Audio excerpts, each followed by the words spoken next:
Kehidupan di rumah tangga juga begitu. Kehidupan kita juga begitu. Ya. Kadang keluarga kita itu ada masalah, diaduk-aduk, tapi tenang, simpan, tenangkan.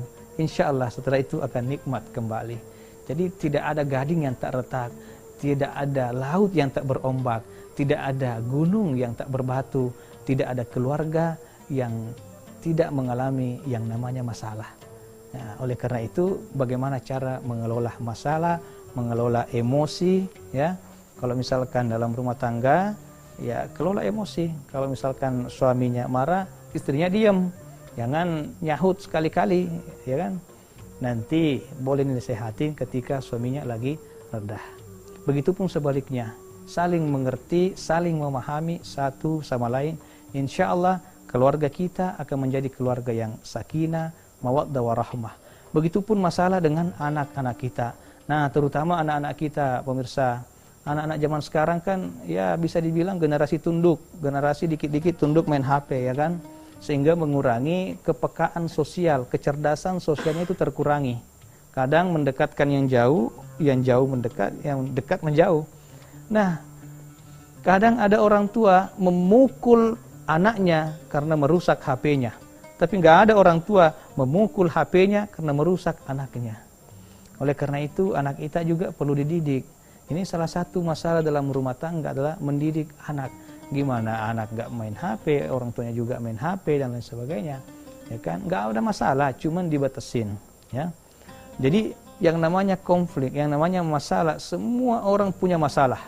Ya. Akan tetapi beda-beda masalah setiap manusia. Yang terpenting bukan masalahnya, akan tetapi bagaimana kita menghadapi masalah. Insyaallah, wa may yattaqillaha yaj'al lahu makhraja wa yarzuqhu min haitsu la yahtasib wa may yatawakkal 'ala Allahi fa huwa hasbuhu innallaha balighu amri qad ja'ala Allahu likulli syai'in qadara. Siapa yang bertakwa kepada Allah, yaj'al lahu makhraja, maka Allah akan berikan solusi dari setiap permasalahan yang dia hadapi. Wa may yatawakkal fa huwa hasbuhu. Siapa yang bertawakal, berserah diri kepada Allah, maka Allah akan mencukupkan rezekinya. Wa yarzuqhu min haitsu la yahtasib. Dan Allah berikan rezeki dari jalan arah yang tidak disangka-sangka. Jadi terkadang rezeki itu ada rezeki yang diusahakan, ada rezeki yang datang sendiri, yang memang datangnya dari arah yang tidak disangka-sangka. Mungkin karena takwanya kita kepada Allah Subhanahu wa taala, mungkin karena kebaikan-kebaikan yang kita lakukan. Oleh karena itu, pemirsa yang dirahmati Allah, kalaupun misalkan dalam rumah tangga, di dalam kehidupan kita bertetangga, berkawan, bersahabat, ada orang yang tidak senang dengan kita, coba tipsnya adalah silaturahim. Apa itu silaturahim? Silah, hubungan, rahim, kasih sayang, hubungan berkasih sayang. Kalau ada orang yang nggak suka dengan kita, coba kasih hadiah orang itu, kasih hadiah. Terkadang dia akan luluh hatinya ketika kita memberikan hadiah. Dan yang kedua, kita juga tidak mesti mendengarkan setiap ucapan-ucapan orang. Apapun tanggapan orang, tidak semua bisa kita dengarkan. Ocehan-ocehan orang, omongan-omongan orang tentang kita, kita juga nggak bisa dengarkan semua. Kenapa? Karena kita hanya punya dua tangan. Dua tangan ini mustahil menutup ribuan mulut-mulut orang di luar sana. Maka gunakanlah dua tangan ini untuk menutup kedua telinga kita. Lakukan yang terbaik, yang sesuai dengan yang kita yakini, yang sesuai dengan ajaran agama kita. Maka insya Allah kita akan selamat di dunia, dan insya Allah kita akan selamat di akhirat. Bangun silaturahim. Siapa yang ingin dipanjangkan umurnya, dilancarkan rezekinya, falyasil rahimuhu, maka hendaklah ia bersilaturahim. Maka kata Profesor Dr. Darwis Huda dalam bukunya Teori Pensil, Filosofi Pensil, pensil itu bisa membuat garis lurus, akan tetapi tidak selurus kalau pakai penggaris. Pensil itu bisa membuat bundaran, akan tetapi tidak sebulat kalau pakai jangkar. Artinya apa? Sesuatu itu bisa kita lakukan, akan tetapi berbeda hasilnya kalau kita lakukan secara bersama-sama. Sesuatu itu bisa kita lakukan sendiri, akan tetapi tentu satu kepala dengan dua kepala, dengan tiga kepala, hasilnya akan sangat jauh berbeda. Bersatulah seperti tangan, jangan bersatu seperti mata. Kunu kal yadain wala takunu kal ainain. Kenapa dengan tangan? tangan ini, kalau tangan kiri digigit nyamuk, yang garuk siapa? Tangan kanan. Yang kanan digigit nyamuk, yang garuk siapa? Tangan kiri. Dua-duanya digigit nyamuk, yang garuk siapa? Saling menggaruk. Tapi kalau mata ini menangis yang sebelah kanan. Ya.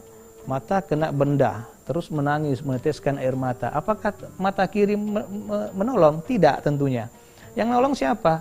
Tangan, ya kan?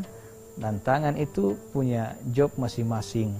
Ada tangan kanan, ada tangan kiri. Yang baik-baik tangan kanan, yang makan kue tangan kanan, yang makan apa-apa tangan kanan. Kalau tangan kiri tugasnya di toilet. Tapi ini nggak pernah protes. Kenapa?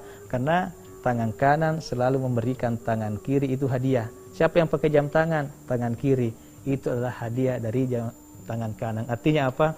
Ketika kita misalkan mampu memerintah seseorang, ingatlah senantiasa kasih hadiah.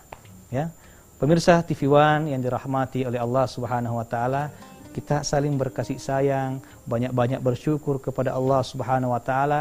Jangan mengeluh dengan apapun yang Allah berikan kepada kita, berbaik sangka kepada Allah Subhanahu Wa Taala. Mungkin Allah memberikan ujian kepada kita untuk mengangkat derajat kita. Mungkin ada sesuatu yang hilang dalam diri kita. Allah ingin menggantikan sesuatu itu dengan sesuatu yang lebih baik. Mari kita berdoa, mudah-mudahan Allah Subhanahu Wa Taala merahmati kita semua. Alhamdulillahirabbil alamin. Allahumma salli ala sayyidina Muhammadin wa ala ali sayyidina Muhammad.